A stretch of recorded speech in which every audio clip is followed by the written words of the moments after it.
شكرا يا ربي شكرا هديت قلبي شكرا نورت دربي شكرا شكرا يا رب شكرا يا ربي شكرا هديت قلبي شكرا نورت دربي شكرا شكرا يا رب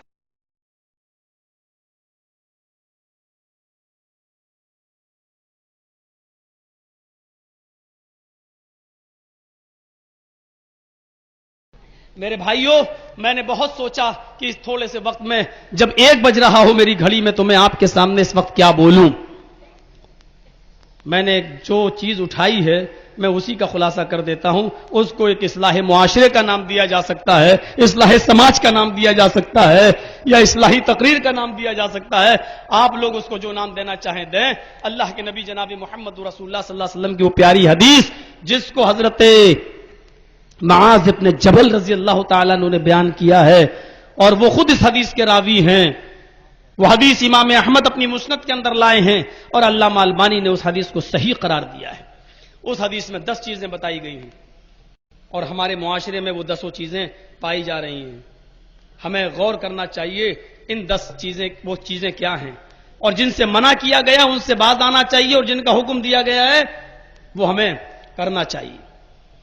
پہلی چیز، دوسری چیز، تیسری چیز، ایک ایک چیز کی ذرا وضاحت سنیے گا۔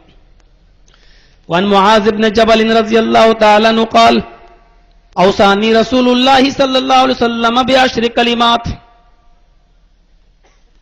معاذ بن جبل فرماتے ہیں کہ مجھے اللہ کے رسول نے 10 باتوں کی وصیت فرمائی، مجھے اللہ کے نبی نے 10 باتوں کی وصیت فرمائی۔ ان 10 باتوں کی وصیت میں پہلی چیز یہ فرمائی، اے معاذ لا تشرک باللہ شیئا ان قتلت او حرقت، اے معاذ کبھی اللہ کے ساتھ کسی دوسری ہستی کو شریک مت کرنا، اللہ کے ساتھ کسی دوسرے کو شریک مت کرنا۔ اور اس کے بعد جو امپورٹنٹ جملہ ہے وہ یہ، ان قتلت او حرقت، چاہے تجھے قتل کر دیا جائے یا تجھے جلا دیا جائے، چاہے تیری گردن اڑا دی جائے یا تجھے آگ میں ڈال دیا جائے، قتل ہو جانا گوارا کر لینا، اپنے آپ کو جلا کر راکھ کروا لینا، لیکن شرک مت کرنا، اللہ کے ساتھ دوسرے کو شریک مت کرنا۔ ہمارے بعض محدثین نے اس کو قتلتا بھی پڑھا، ان قتلتا حرقتا، قتلتا کی جگہ قتلتا بھی پڑھا ہے۔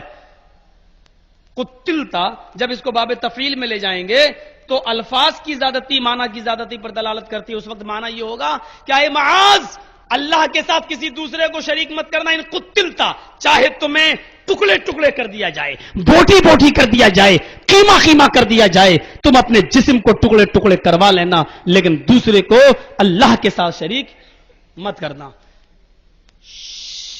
شرک کس کو کہتے ہیں؟ اور اللہ نے کس چیز کو کہا کہ میرے ساتھ دوسرے کو شریک مت کرنا؟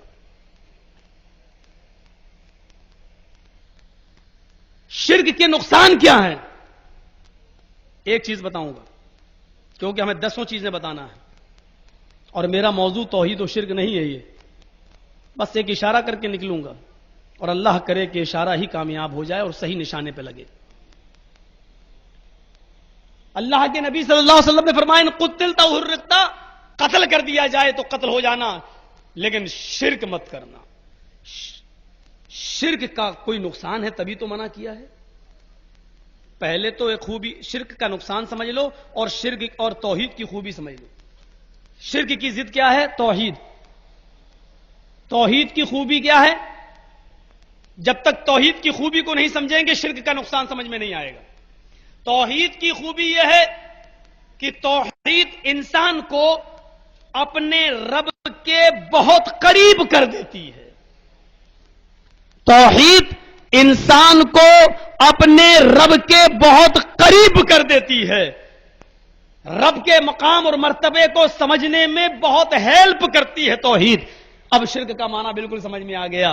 تو شرک کا نقصان کیا ہوگا؟ توحید اللہ کے قریب کرنے والی سب سے اہم چیز، تو شرک کا نقصان یہ ہے کہ وہ انسان کو اللہ سے کوسوں دور کر دیتا ہے اور اپنے ہی جیسے کسی انسان کے مقام و مرتبے کو اللہ سے بڑا بنا کر اس کے سامنے پیش کر دیتا ہے. یہ شرک کا سب سے بڑا نقصان ہے. اور ان دونوں کی دلیل دیکھ لیجیے. ایک صحابی آئے, اللہ کے رسول میں دور کا رہنے والا ہوں.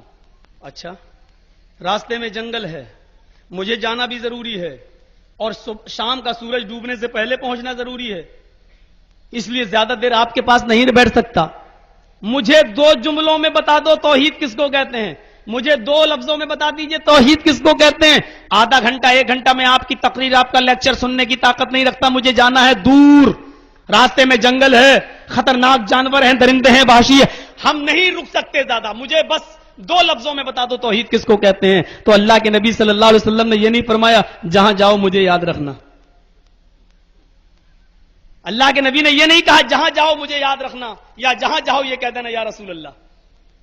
اللہ کے نبی نے اس کو 2 جملوں میں کتنی اچھی بات بتائی کہ تم توحید کو سمجھنا چاہتے ہو تو سنو, جاؤ تم یہاں سے.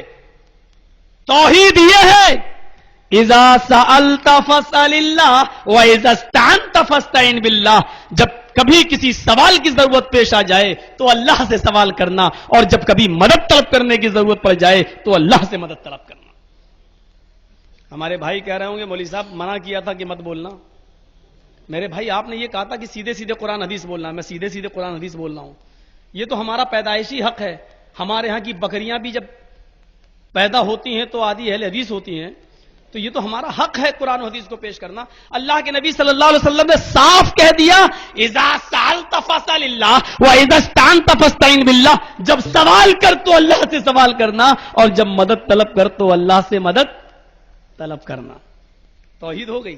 کتنا قریب کر دیا اللہ سے, یعنی ہمیشہ ہر حال میں اللہ کو اپنے قریب سمجھنا. جب بھی کوئی ضرورت پیش آ جائے تو تیرے گھر والے تو بعد میں آئیں گے, اللہ تجھ سے بہت قریب ہے. وَإِذَا سَأَلَكَ عِبَادِي فَإِنِّي قَرِيبٌ وَإِذَا سَأَلَكَ عِبَادِي أَنِّي فَإِنِّي قَرِيبٌ. جب میرے بندے میرے بارے میں پوچھے کہ اللہ کہاں ہے تو اے نبی کہہ دو میں ان کے بالکل قریب ہوں. تو جب بھی سوال کرنا ہو تو اس سے کیا جائے جو قریب ہو, اور مجھ سے زیادہ قریب کوئی نہیں ہے.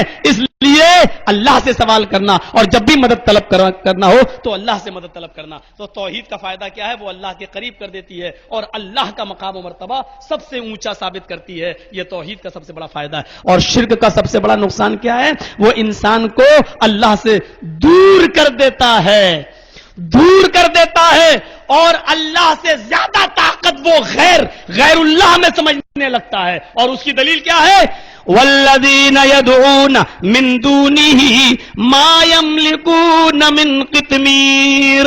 اللہ کو چھوڑ کر یہ جس کو بھی پکار رہے ہیں, جس سے بھی مدد طلب کر رہے ہیں, یہ لوگ اتنے کمزور ہیں کہ کھجور کی گڈھلی تو بہت دور, کھجور کی گڈھلی کے چھلکے کے بھی مالک نہیں ہیں. اور ان الذین تدعون من دون اللہ لن یخلقوا ذبابا, اللہ کو چھوڑ کر تم